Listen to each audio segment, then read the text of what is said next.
የመንሱር ጀማል አወዛጋቢ ጉዳይ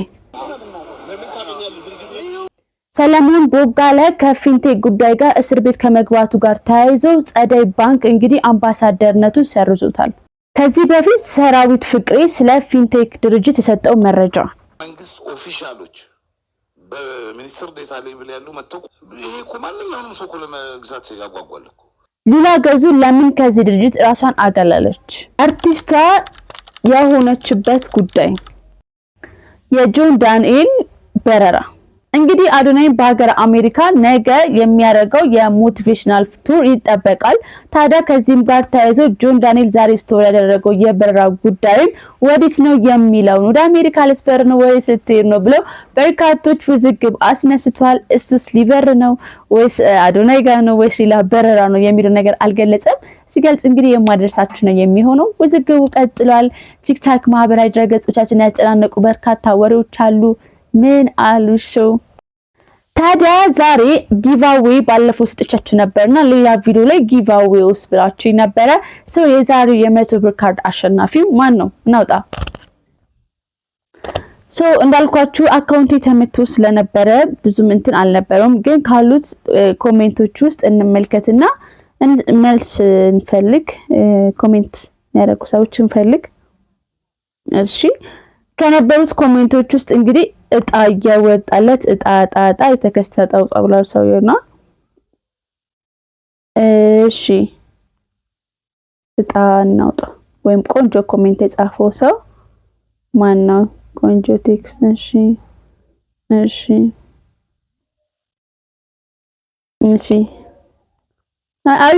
አሪፍ ኮሜንቶች ናቸው ያሉት። በነገራችሁ ላይ ግን በጣም ኢንተረስቲንግ የሆነ ሐሳብ ያለው ሰው ነው ማለት ነው። ማለት በቃ ሌላ የሚችል ነገር ናይስ። በጣም አሪፍ ነገር ነው። እሺ ኬኬኬ ይሄ አካውንት ብቻ እዚህ ጋር የጻፍኩላችሁ አካውንት ኢንስታግራም ፔጅ ላይ ማውራት ትችላላችሁ። ኢንቦክስ የ100 ብር ካርድ አሸናፊ ሆናችኋል። ቀጣይ እንግዲህ የሚሆነው ጊቫዌውን መሸለም ማድረግ የሚጠበቅባችሁ አንድ ነገር ብቻ ነው። ኢንተረስቲንግ የሆነ ከዚህኛው ዩቲዩብ ቪዲዮ ጋር የተያያዘ ኮሜንት መጻፍ ብቻ የሚጠበቅባችሁ። እኛም የ100 ብር ካርድ እንሸልማለን። ይህንን ቪዲዮ ስለምታዩ ለማበረታታት ነው። ቀስ ያለን እንግዲህ ጊቫዌዎችን እየጨመርን እንሄዳለን። ከ100 ብር 500 ከ500 1000 ከ1000 3000 እያለን ብሩን እየጨመርን እንሄዳለን። እናንተ ብቻ ላይክ ኮሜንት ማድረጋችሁና ጊቫዌ መሸነፋችሁን እንዳትረሱ። ምን አልሻው ጀመረ። ታዲያ የመጀመሪያው መረጃችን የሚሆነው ከፊንቴክ ኢንቨስትመንት ጋር በተያያዘ ጉዳይ ላይ ሰለሞን ቦጋለ እስር ቤት እንደገባ ሁላችንም እናውቃለን። እሱን ጨምሮ ሌሎች አርቲስቶችም እንዳሉ ይሄ የተሰማ መረጃ ነው። ባለፈው የሰራሁላችሁን ቪዲዮ ማይመልከት ትችላላችሁ። ዛሬ ግን ሰበር መረጃ የሚሆነው ጸደይ ባንክ ለምንድነው አምባሳደርነቱን የሰረዘው ወይም ደግሞ ውሉን ያቋረጠው የሚለው መረጃ በመጀመሪያ እንመለከታለን። ታዲያ አርቲስት ከሰሞኑ ፊንቴክ ኢንቨስትመንት ተባለ አጭበርባሪ ድርጅት ጋር ግንኙነት አለው በሚል ፖሊስ በቁጥጥር ስር መዋሉ ባንኩ ለገጽታው እንደማይመጥን ውሉን ለማቋረጥ መገደዱን ገልጿል። አርቲስቱ ላለፉት 3 ዓመታት የጸደይ ባንክ አምባሳደር ሆኖ መቆየቱ የሚታወስ ነው። ታዲያ ይህ ጉዳይ ደግሞ ለሰለሞን ቦጋለ ሌላ አወዛጋቢ ነገር ይፈጥርበታል ብለን እናምናለን። እናንተስ የጸደይ ባንክ ውሳኔ ትክክል ነው ብላችሁ ታስባላችሁ? መልሳችሁን ኮሜንት ሴክሽን ላይ አጋሩን። ሌላኛው እንግዲህ ጉዳያችን የሚሆነው ሰራዊት ፍቅሬ ለዚህ ጉዳይ መልስ ሰጥቶ ነበረ። ያ መልስ እስቲ ምን ነበረ የሚለው እንመለከታለን ማለት ነው። ታዲያ ግን በዛሬ ቀን የፍርድ ቤት ቀጠሮ እንደነበራቸውና ሁሉም ደግሞ ፍርድ ቤት ይቆዩ ይሆን ወይስ በዋስ ይፈቱ ይሆን የሚለውን በመልስ በጉጉት የጠበቅን መሆኑን ታውቁት ፈልጋለሁ። ታዲያ አርቲስት ሰራዊት ፍቅሬ ምን ነበረ ምላሹ የሚለውን ደግሞ እንመልከት። ከሱ በላይ ደግሞ ያቀረበው ኦፈር ደግሞ 3 ሚሊዮን ብርና 2.8 ሚሊዮን ብር የሚሸጥ መኪና እኛ ግን አንዳንዴ ይመስለናል እንጂ እግረኛው ሚዲያ የሚያነሳቸው ጥያቄዎች በጣም አሪፉና ወሳኝ ጥያቄዎች ናቸው።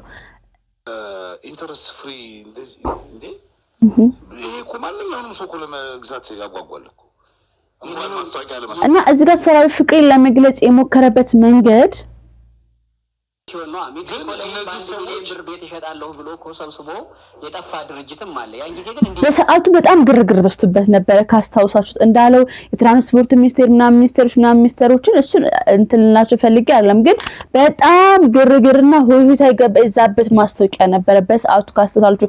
እዛ እንዴት ሁሉ አርቲስት እንዴት ብለንም ነበር ይሆናል ብለህ አንተ የግራም የቀኝም አእምሮ የሚሰራ ሰው የማይመስል ነገር ሲቀርብና ደግሞ ማን ነው ብሎ መጠየቅ እንዲተሳነህ በነገር ላይ እንዲህ መጠየቅህ ሰርሽ እንዲህ መጠየቅህ ካንተ እንዴት እንዲህ ይሆናል ካንተ አይጠበቅም ማለት ትልቅ አክብሮት ነው። እኔ እንረዳለሁ። ልክ ነህ እኮ እና ሰራዊት ፍቅሪ ደግሞ ከባለፈው ኢንተርቪው በኋላ የተረዳነው ነገር በቃ ማስታወቂያ ንጉስ እንደሆነ አምኗል። ሶ ምንም አይነት ነገሮችን መስራት ይችላል ነው አይምሮ ውስጥ ያለው ገብቶኛል። ግን ምን አለ መሰለህ እኛ ይሄንን ነገር ስንሰራ ይሄ ኩባንያ አለ በህይወት መኪና እያስረከበ ነው። ሰው ተሰልፎ ገንዘብ እንትን እያለ ነው እና ምልክት ሆኖኛል። ከዛ ዲሊያንስ ሲመጣ ለምንድነው ማንሄደው ብለን ተነስተን ሄድን። እንግዲህ የነበሩት አምባሳደሮች ተቀላለ ብቻ ግን በድጋሚ አሁን ለመንገር የሚፈልገው ነገር ከዚህ በኋላ ለሚፈጠሩ ነገሮች የወደ ጊዜ እንዲዝላችሁ ከነበረ ሙሴ ሰለሙ እንደዚህ አይነት ማስታወቂያ ሰሩ ውስጥ ብር ተጭበርብረናል ብለው በርካታ ሰዎች መጥተው ነበር። አሁንም ይሄ ነገር መደገም የለበትም። በዚህ ጋር ይብቃ በቃ። ይሄ ህብረተሰቡን መሸወድ አስቡ 998,000 ብር የሚያክል ነገር ታበልቶ ሰው እንዴት ነው ላይፉ ሊስተካከል የሚችለውና በቃ ፕሊስ ባካችሁ ማስታወቂያ የሚሰሩ አካሎች የምትሰሩላቸው ማስታወቂያዎች ገምግሙ። በተለይ አሁን ሪል ስቴት ላይ የሚሰሩ ሰዎች የመኪና ማስታወቂያ የሚሰሩ ሰዎች ከዚህ ጥንቃቄ እንድትወስዱ ለማስተላለፍ እወዳለሁ። ሌላው ማህበራዊ ድረገጻችን በጣም አስገራሚ አድርጎት የቆየ ጉዳይ የሉላ ገዙ የውል ማቋረጥ ጉዳይ ነው።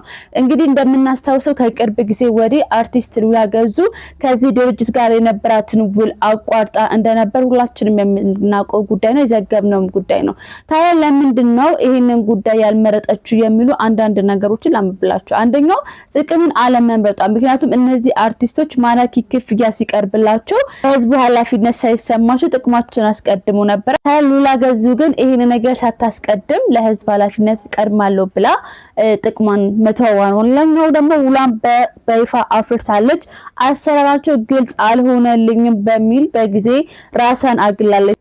ዛሬ ብዙዎች በእስርና በውዝግብ ውስጥ ሲሆኑ እሷ ግን በአቋሟ ምክንያት በኩራት መቆም ችላለች። ይህም ደግሞ እንግዲህ ሉላ ገዙን በጣም የሚያስደንቅ ስራ እንደሰራችና ኢቢኤስን እንዳስመሰከረችለት ተነግሯል። በጣም ማህበራዊ ድረገጽ ላይ ሲዘዋወር የነበረ መረጃ ነው። ትልቅ አክብሮትም ለሉላ ገዙ አለን።